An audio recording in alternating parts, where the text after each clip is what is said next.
Today is a day that we judge people online for free. Okay, we're looking at people going through precarious situations. We are going to determine whether or not their reactions to these things were a-hole-ish or nigh, which let's pretend means not in this instance. AITA for not claiming my friend's mistake on my insurance. Hi, I and my friend from college both moved into the same apartment building. She lives on the floor above mine. One weekend, she put me along with a bunch of our mutual friends in a group chat because she wanted to have a barbecue on our roof. She has hosted many before, but this would be the first one I ever attended. Because I don't eat red meat, I did not eat anything that was cooked on the grill and only brought chips, a bottle, and paper plates. When the day was over, the group of us went downstairs to watch a reality show. My friend who lives in my building and the girl who owned the grill discussed that they would leave the grill to cool off. Once the reality show was over, I went back to my apartment and I went to sleep. Okay, cool. So pretty keen, pretty good here. The next day, everyone in my building receives an email saying that there was a fire on the roof last night because someone dumped coals in the trash can on the roof and they relit due to the wind. I took a screenshot of the email and sent it to my friend, who then put it in the group chat of everyone. Her and our other friend who owned the grill told us that they decided to take the grill home the same day because they didn't want to have to come back and get it the next day. Oh, so you were irresponsible. You were irresponsible. You're telling me the plan has changed from you letting the grill cool off to you having to take it back the same day, and so what you did was you messily dumped hot coals into a trash can? So the girl in my building gave the grill owner her keys to go get the grill on the roof, and the grill owner decided that it would be the best thing to just toss the coals into the trash can on the roof. Our building requires multiple key taps to get on and off the roof, and they also have cameras, so they immediately told my friend in my building she was responsible since it was her guest using her keys. I mean, yeah. That's it. That's what that is, isn't it? A week later, my friend came to me and asked me to put it on my insurance since she nor the grill owner had renter's insurance. Isn't renter's insurance like $5-6 a month? What does that mean, though? If it's on your insurance, what happens then? Do you get dinged or something? How does that work? I actually have never filed a claim on renter's insurance before, so I have no clue what that does. I spoke with a few lawyers and my old insurance agent, and they all said that this would be fraud, which is very illegal. So I told my friend I did not feel comfortable doing so. Another week goes by and she asked me again because she believed that she would have to go bankrupt over the situation. She did not. I again said no because I did not feel comfortable and reiterated that I was told this would be fraud. What's the penalty? Be responsible for what? For fire to replace a trash can? To re-roof a section or something? I don't know. What is the money replacing? How much damage went down? From then, she started to run a smear campaign saying that I was the bad friend, and all of our friend group stopped talking to me because they said that I should have at least tried to put it on my insurance. They now all want me to apologize to all of them and work for their friendship again since they believe that I was in the wrong, but I feel like I didn't do anything wrong. So, who is the a-hole? First of all, how much money was spent? You weren't the a-hole. This wasn't your fault. You didn't know this was going on. This is your first time doing it, and they are being extremely irresponsible, and they're trying to take advantage of you. That's my opinion. What a silly friend group to be surrounded by. People get so weird about money stuff. This is one of those money situations where if they had a oodles and doodles of money and they wanted to just, whatever, I'll pay for the repairs in cash, this would not be a problem. But this ain't that situation, okay? This is where they don't have renter's insurance, which, by the way, whenever you sign a lease, at least in California, you have to have renter's insurance or you won't be able to sign a lease. And it's cheap. It's like $6 a month, $7 a month through Lemonade or whatever service, cheapo service. This is so weird. And yeah, also, if it's fraud, dude, if you're committing insurance fraud, that is a huge problemo. Big old problemo. Oh God, surprise sponsor! Summer is here. And when Papa Sunshine calls you outside, you should be able to answer. What you shouldn't spend time doing is worrying about that mystery rash you got last week, or that twinge in your neck, or that weird thing that your shoulder does. You should be bouncing on a trampoline. Or, for my friends in wheelchairs,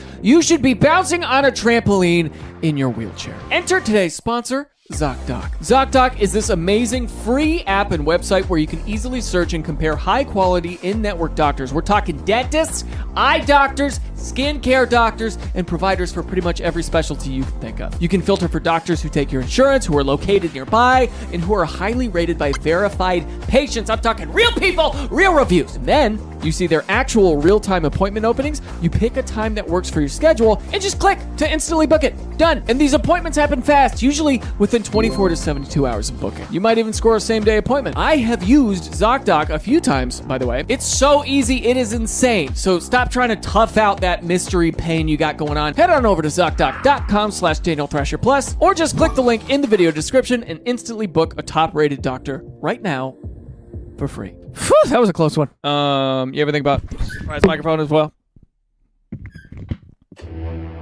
Throw a little explosion there. Thank you. Just a little one, a baby one.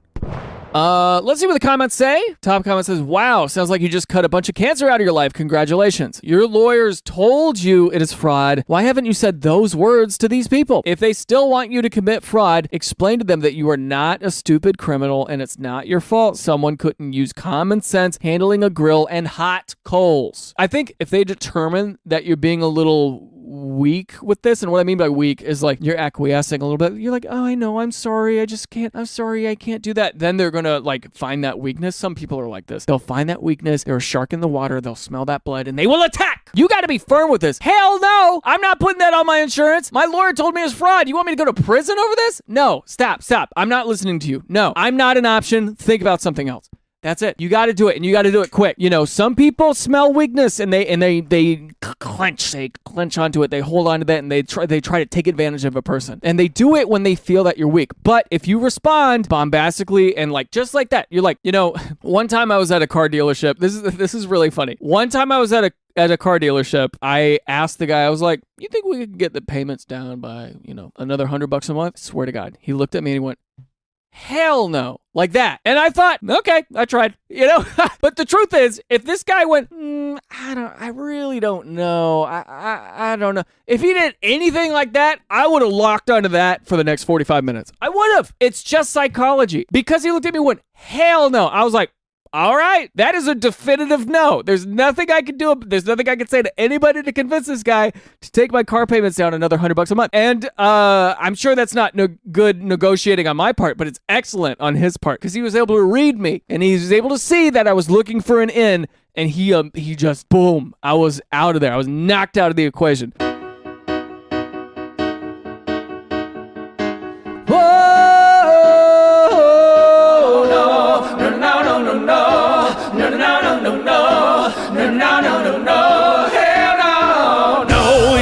Complete sentence, but hell no is even better.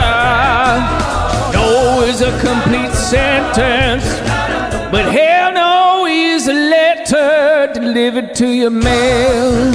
Yeah. AITA for posting screenshots of my sister-in-law's texts online and making her look bad. I, 29 female, and my wife, 28 female, had our sons 6 days ago. The pregnancy was complicated and they had TTTS, which is twin-to-twin transfusion syndrome, which resulted in them coming early. They are currently in neonatal unit and my wife and I practically live there so we can spend time with our boys. Twin-to-twin transfusion syndrome? I see. Sometimes the vessel connections within the placenta are not evenly dispensed and there is an imbalance in the blood exchange between the twins. So they share one area, and one of them's hungrier than the other.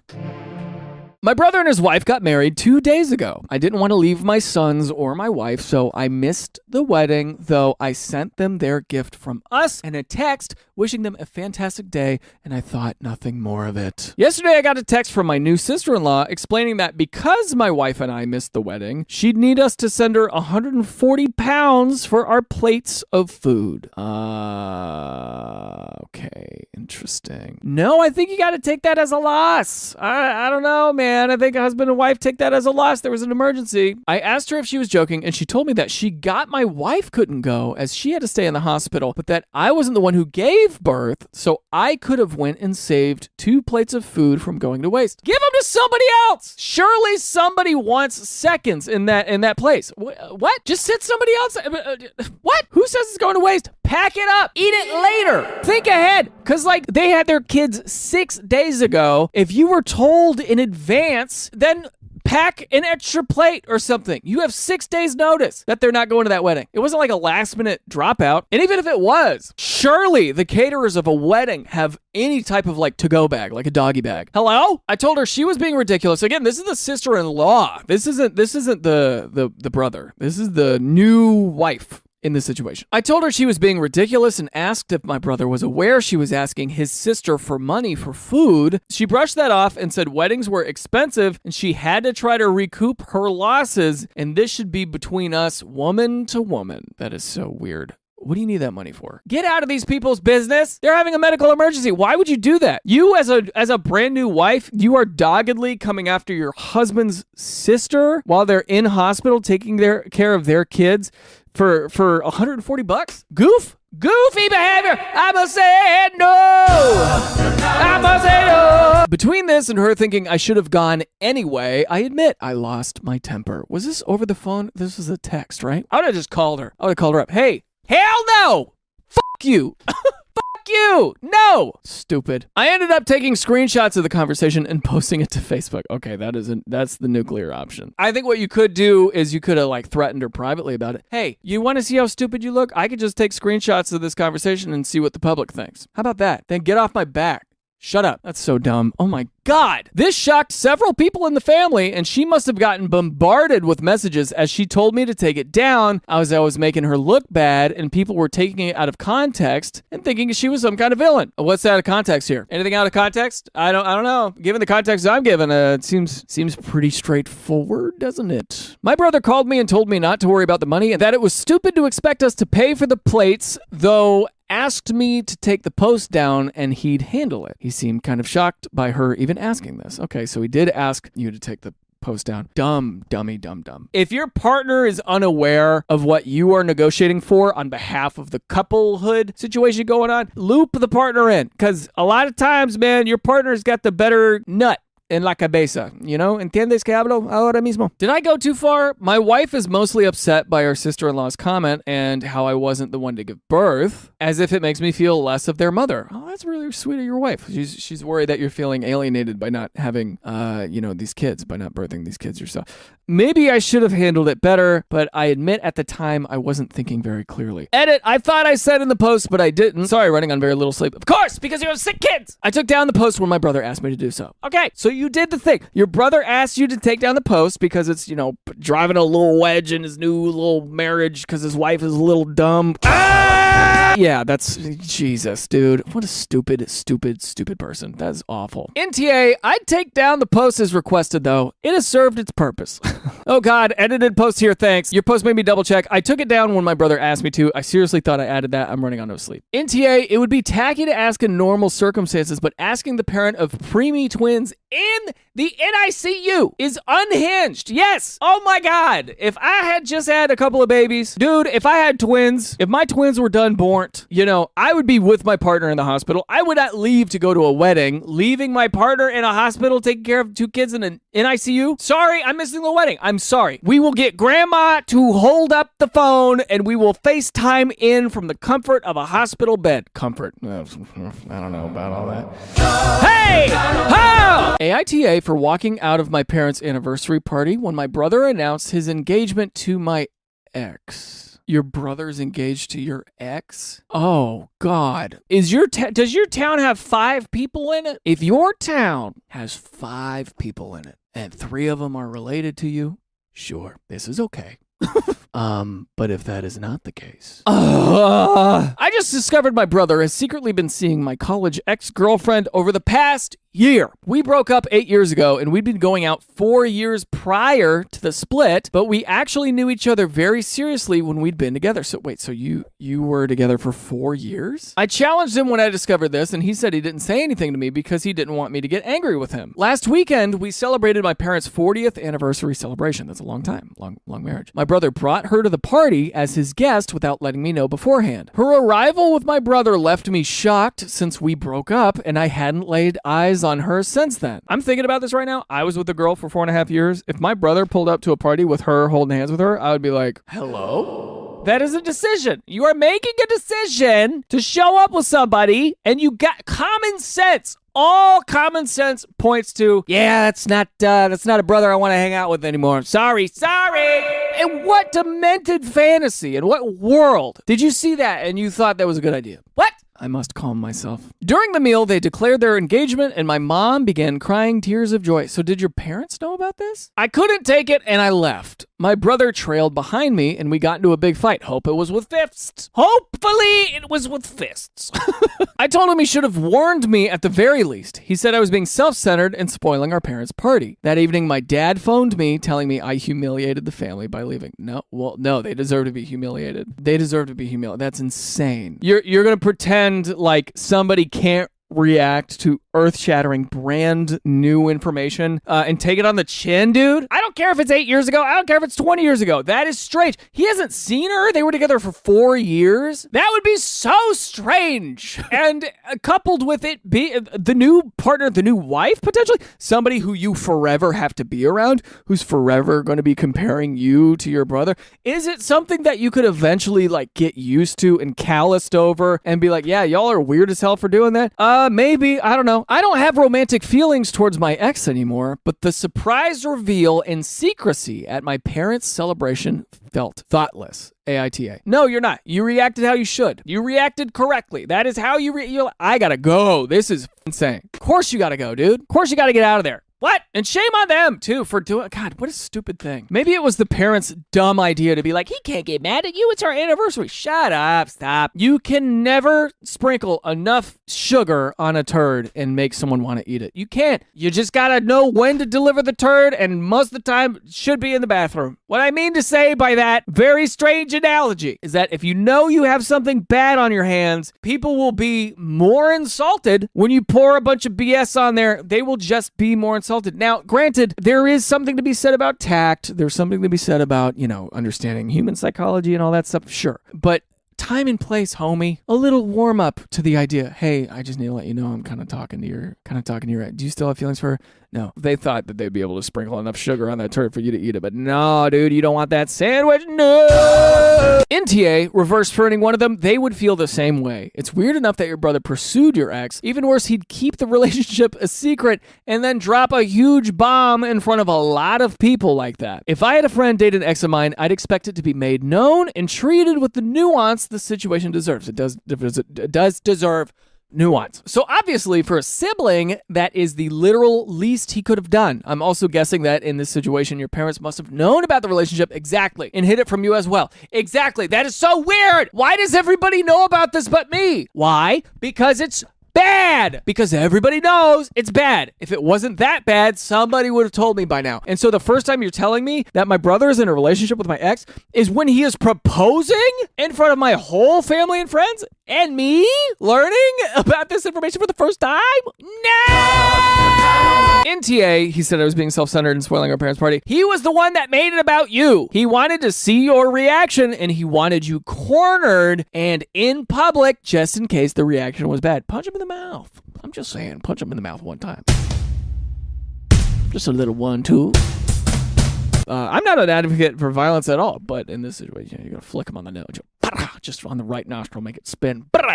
You know what I'm saying? Did your family all know and they'd been seeing each other for the last year and kept it from you? I understand that finding out a year-long deception, topped with the surprise attendance and announcement, was a shock, more compounded if you're the only one in the dark. And your family were all delighted, MTA. I don't even want to look at that story anymore. It just hurts my feel. That is such a clear violation of so many boundaries, and like ethical codes, bro code, relative code, brother code, like, dude. AITA for expecting tequila in the margaritas. My wife got invited to a party at her coworker's house. I reluctantly went because the only person I would know was my wife. Hello? It's okay. Go to a thing with your wife. This is how you meet people. This is your wife. You go places with your wife. You go places. Don't reluctantly stop that. This is a relatively new job for her and wanted to be able to meet and mingle with her coworkers outside of work. Her understanding of it all was we didn't need to bring anything but ourselves. So this guy just showed up for the drink. We show up and seems like a lively party, pool with a bar area, music playing. They had a margarita machine and a ton of food. My wife got to talking, so I excused myself to grab a drink. The margarita machine was calling my name, so I filled my cup and grabbed my wife a margarita. I went back to my wife. I started drinking and realized that there wasn't any tequila in it. That's when I noticed no alcohol being around. Let me say this before I continue. Me, no drinking much. Why? Cause me on SSRIs. It makes me sleepy, all right? But when I do drink, my drink of choice is a margarita. I love me a margarita. Mango margarita. Pineapple margarita. Margarita with a little tamarind in it. I love me a little margarita. Frozen margarita? Yeah! Oh, I'm just thinking about a little frozen margarita with a little sugar rim or a salt rim with tahini on it, a little lime on the side. Nigga gotta go! The thing about this, though, is if you don't have the alcohol, if you don't have the tequila within the frozen drink, then you are simply sipping on a slushy. Do I understand this man's disappointment? Yes, I understand his disappointment. But what does he do about it next? That's my question. What is the next thing he does? Let's find out. I'm sure it will be just and kind. The host was tending to the machine and I asked if there was any tequila. She looks at me confused and then says there is no tequila. I said, oh, I thought this was a party. She takes offense at that and says it is just a dry one. Okay, all right, see, husband, you went a little wrong when you said, oh, I thought this was a party. Don't do that. It is a party. There's people around. And it's a work thing. And also, you can drink with your work buddies and stuff in a way that's, you're at the coworker's house. I'm assuming it's in the PM. And a lot of people are sober now, more than ever before. A lot of people are realizing that, alcohol can, first of all, a bunch of empty calories. And second of all, it messes you up in a lot of ways that people are learning about. And that's okay. A lot of people are sober nowadays. I, for the most part, am. I understand it. I understand it being a dry party. But I could also see the sadness of a gentleman going to a party. He sees a margarita machine doing a little spinny spin, takes a cup full of that green or yellow orange mixture, dude, with the you're gonna sip on that thing. It's pineapple-y, it's limey. It's gonna be so tasty. You're gonna have I almost died just now. Everybody saw me. I almost died.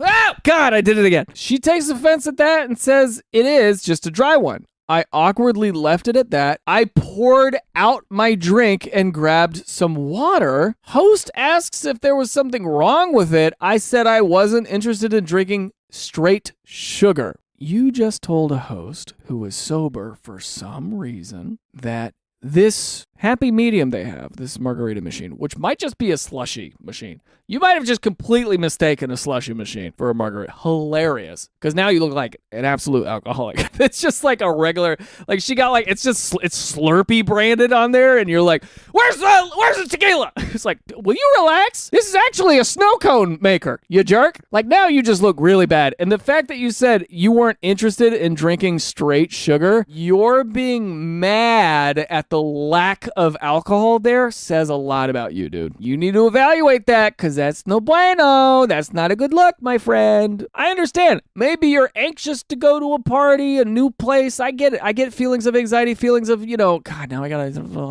whatever. Inside thoughts. Watch your inside thoughts. Keep them inside, behind a cage, because if you say them outside, people are going to think you're a dick. You must understand this, and I've said this before on this channel. If something is clearly important to somebody else, read the host of this event, you have to accept that and respect that for them. You're in their house, you playing by their rules, the end. Nobody else seemingly has a problem with it because they have more context than you do. Maybe they know that she's sober for a reason. Maybe they know that, it's a work event. We had something crazy happen last year when somebody drank too much. We're not going to do that anymore. These people have context that you don't have. A lot of people need to learn how to roll with it. If you learn how to roll with it in life, you're going to be so much further ahead than so many. I walked back to my wife, kept to myself, and ate some food for the few hours we were there. It made it back to my wife that I was an asshole to the host. Caused a minor argument between us. Was I, though? Yeah, and you emptied out the drink. She spent money on those ingredients, Maybe it wasn't a lot. I'm sure it was ice or whatever, but that doesn't matter. You were like a toddler throwing a tantrum. And sure,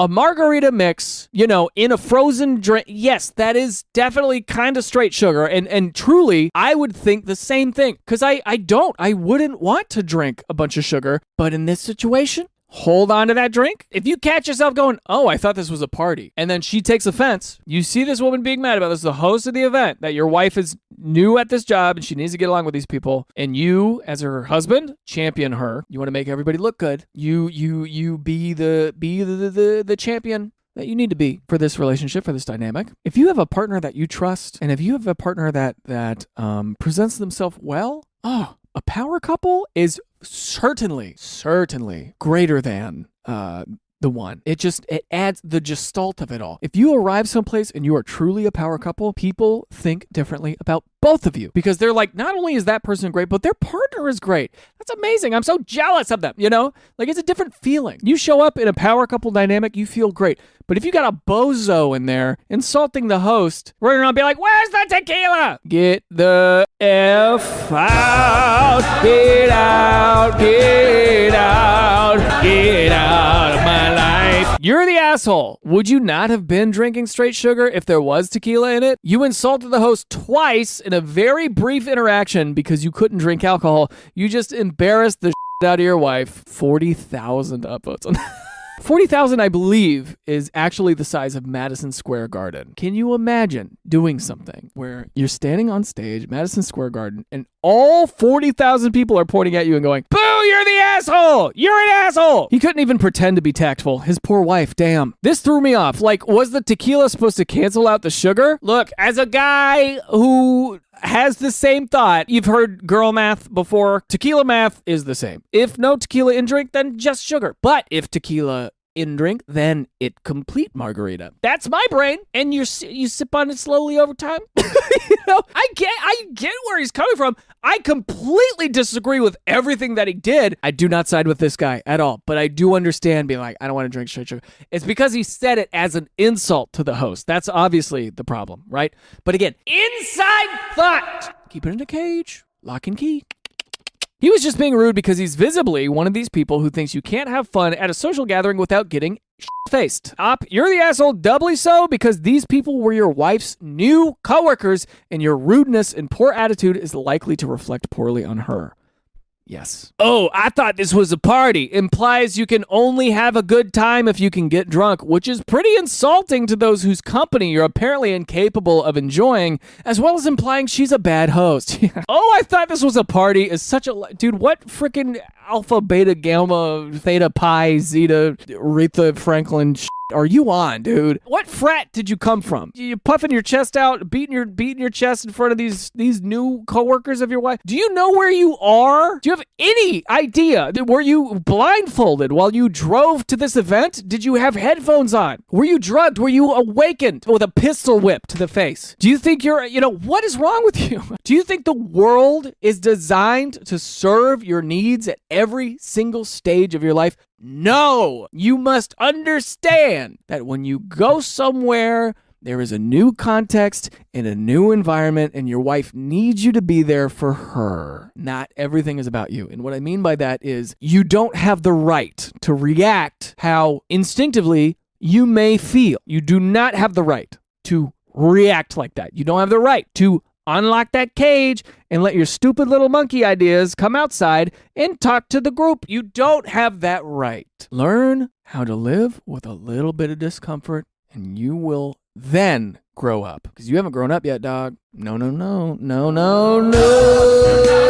AITA for exposing my sister's fake cancer to our parents after she refused to come clean herself. I just found out that my sister, who has been telling my whole family she has cancer for the last 8 months, has been lying. What? That's so bad. If you've ever met people with actual cancer, this is so bad for so many reasons. The big thing is not the garnering sympathy for me. The big thing is it's a huge slap in the face to people who experience cancer or living with somebody who has cancer. Also, there is not a disease. There's a disorder where you fake an illness for attention. What's that called? Oh, Munchausen syndrome is a serious mental health condition in which people deceive others by pretending to be sick. It's now called factitious disorder. Oh, they changed the name of it. Why? Factitious disorder symptoms involve people trying to look ill, making themselves ill, or hurting themselves. They may also fake symptoms, make symptoms seem worse than they are, or pretend they can't do certain things because of their symptoms so they can deceive others. So it is a serious mental health condition. They make up histories. They may give loved ones, healthcare professionals, and support groups false medical histories, such as claiming to have had cancer or AIDS. All right. I just found out that my sister, who has been telling my whole family she had cancer for the last 8 months, has been lying. She shaved her head. She said she was doing chemo and had our parents move in to help her through treatment. I started to have doubt when, besides also staying out late relatively frequently, she would never let anyone attend appointments with her, and she clearly had way too much energy for someone going through aggressive chemotherapy. Last week, I ran into a manager of my sister's oncologist at a coffee shop. It's a small town. You trying to do this in a small town? I casually mentioned my sister, and the office manager was confused. She had no idea who I was talking about. I did some digging through doctors and spoke to my sister about what I learned, and she broke down and spilled her guts. It turns out she fabricated the whole story because she was in over her head with debt and wasn't able to afford her apartment anymore. The cancer story got our parents to move in and she could then stop paying her bills. Instead of just straight up asking for help, just being like, hey, I don't have the money for this. I'm crazy in debt. You think the less embarrassing thing would be for you to fake cancer? For you to fake the big C and make your parents believe that you have this horrible disease that is a very famously horrible disease that everybody knows about? You think that's the less embarrassing route and that you're not going to get caught in a small town? You may not have the big C, but you got the big D, and that D stands for dumbass. Baby. I was furious and told her that she had 24 hours to tell our parents the truth or I would. That's fair. That's a fair reaction. Given the circumstances, yeah, your parents deserve to know. And also, they might, as crazy as it is, they might see it as somewhat of a relief that their kid doesn't have cancer, right? She asked me not to tell them because it would ruin her relationship with them. You think? She did not tell them, so yesterday I took everything to our parents. Our parents are heartbroken. My sister is acting like I had no right to out her, and she didn't even say this to our parents. She was going to stage a miraculous recovery next month. She said I ruined her life and that families should be trying to defend each other rather than expose each other. You don't get you don't get the right to say that about your parents. You know, siblings hide the fact that your sister snuck out at night to go be with her boyfriend. You don't tell your parents that, or you do, or whatever. You know, that's something that I could see sisters looking out for each other and being like, yeah, I'm not gonna tell them that, but you know, be careful. That kind of a thing. I understand that. Sure, have your siblings back for that. Sure. Anything else though? Dude, faking an illness like that, this is so sad. I think this person is clearly not the a-hole. I think their sibling is out of their goddamn mind. NTA for telling them, but you were a tiny bit of an a-hole for not demanding that she tell your parents immediately, like within 15 minutes of finding out. 24 hours is too long to be deceived into thinking your child is dying. I agree to some extent, but I do think that 24 hours was a pretty good, reasonable amount of time to at least let the sister get her story straight in some capacity. Info. What do you mean you did some digging through doctors? Also, per HIPAA, the office manager shouldn't be confirming nor denying whether someone is a patient when they're at work. I'm not buying it. All right, maybe this whole story is made up. But what I will say is it's a good story. So let's keep going. I currently work in a large doctor's office. If someone is not listed on the patient's HIPAA, or if we do not have them as a patient, it is I can neither confirm nor deny that person is a patient here. Okay, so it looks like all of the comments of people who work in doctor's offices are saying that this is BS. So there's really not a lot of comments I can bring into the fold here. But what I will say, generally speaking, you know, whether this story is true or not, I will say lying bad, lying to parents bad, lying about having illness. Pretty bad. Pretty bad also. What's the worst thing you've ever lied about? Let me know in the comments below. Go into excruciating detail about what you are currently lying about, so that way anybody else reading can blackmail you. And this was fun though, wasn't it? Folks, be good out there. Thanks for hanging out with me. I didn't have chat this time because I get really distracted by it, but I will be streaming more. Check that out, twitch.tv/ThrasherPlus. Outro! Whoa, whoa, whoa, whoa, yeah. Check out this stuff, baby. Oh.